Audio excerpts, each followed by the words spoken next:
This is Optimal Relationships Daily, episode 1001, The Dance Between Intimacy and Independence in Marriage, by David and Constantino Khalaf of Gottman.com. Hello, everybody, and welcome to this Sunday edition of Optimal Relationships Daily with me, your host and narrator, Greg Gaudino.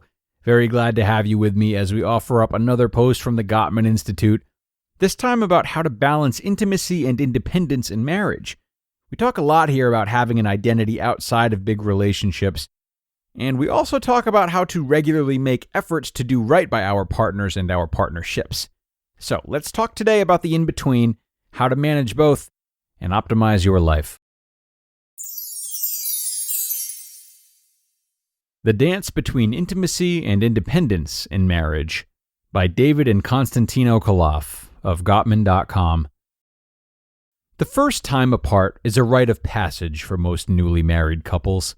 We recently experienced it ourselves when Constantino left town for a short business trip. He was sad to be away from home and talked about how much he'd miss David. David, on the other hand, was relishing the idea of a night alone, but was feeling guilty for looking forward to it. We're new to this marriage thing and still working out the tricky balance between intimacy and independence. Both of us are introverts.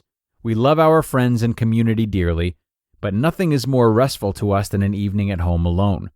These moments together are when we're best at building our love maps.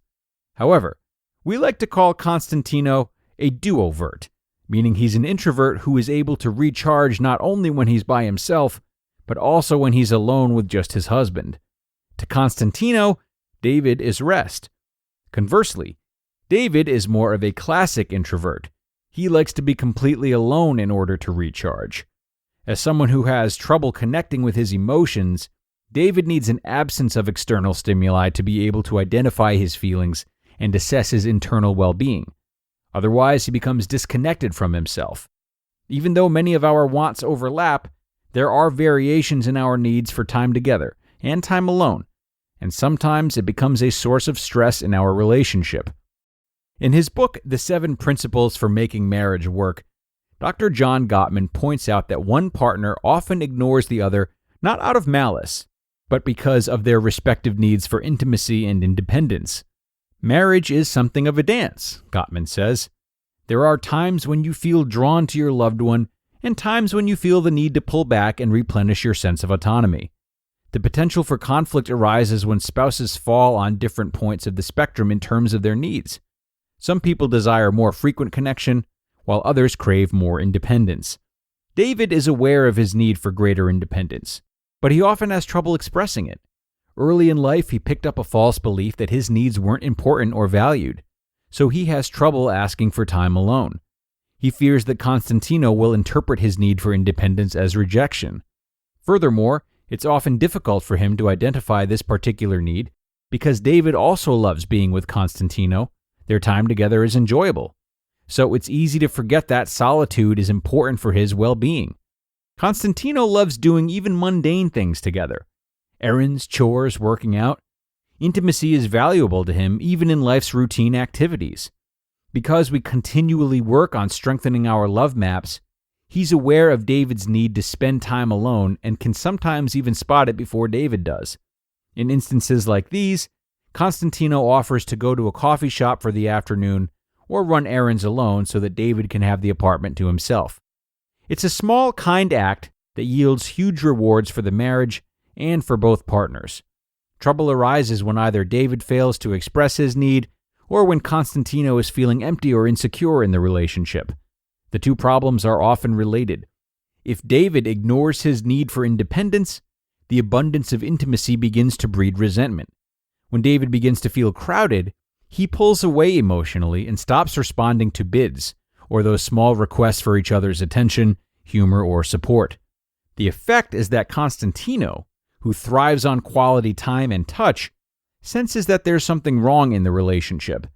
His way of repairing an emotional gap is to dive deeper into intimacy, which is the opposite of what David needs. It becomes a downward spiral that can result in harsh words, hurt feelings, and a need to repair the relationship. We've learned to balance this tug of war between intimacy and independence by first filling up our emotional bank accounts and then speaking our needs out loud. We focus on building a strong, positive rapport by turning toward the bids we offer each other throughout the day. That makes us feel connected and united. When we both feel emotionally full, it's easier for David to ask for time away and easier for Constantino to understand. We also work on building trust by making a request that includes a compromise. For example, David might say, "I want to go for a walk alone this afternoon, but can we plan on watching a movie together tonight?" Or Constantino might say, "I'd really like for you to come with me to this event on Saturday night, but you can do your own thing on Sunday." In that way, we're asking for what we want, but also acknowledging the other person's need. Constantino has another business trip coming up, and this time we know how to approach it. David will enjoy the time alone without feeling guilty about it, but he'll also text Constantino to make sure he knows that he is loved and missed. Constantino will recognize the value that time apart offers and honor that space as a way for David to recharge. Because our needs are different, we know this tension between intimacy and independence will always exist. Viewing it as a dance, rather than a tug of war, reminds us to collaborate and meet each other's needs, rather than fight to preserve our own. You just listened to the post titled, "The Dance Between Intimacy and Independence in Marriage" by David and Constantino Khalaf of Gottman.com. And thanks so much to David and Constantino for that dance of education and personal stories about their own relationship.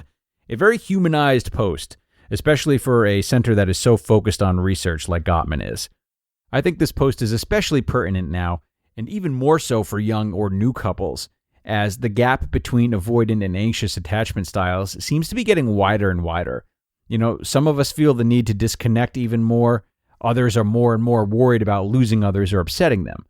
We need to understand and be sensitive to these types in our partnerships, and understand that a partner who needs more or less time together is not demanding too much, but rather trying to cultivate love the way they know how to. And if we can keep this in mind, the fact that healthy couples are focused on cultivating love together, it's easier to talk through these different styles so as to stay reminded that both partners are trying to do right by themselves and their relationships. But if we get too wrapped up in looking for cues or playing a guessing game without having open communication, the hurt that we're trying to avoid by not being vulnerable in a conversation will only show up in another way. So initiate conversations about what each partner needs in the way of intimacy and independence, respect where they're coming from, and hold one another to making compromises for the good of the relationship. And that is going to do it for today, everybody. Really appreciate you being here, and I'm sure David and Constantino do as well. Have a great remainder of your weekend if you're listening in real time, and I will see you back here tomorrow for another narration where your optimal life awaits.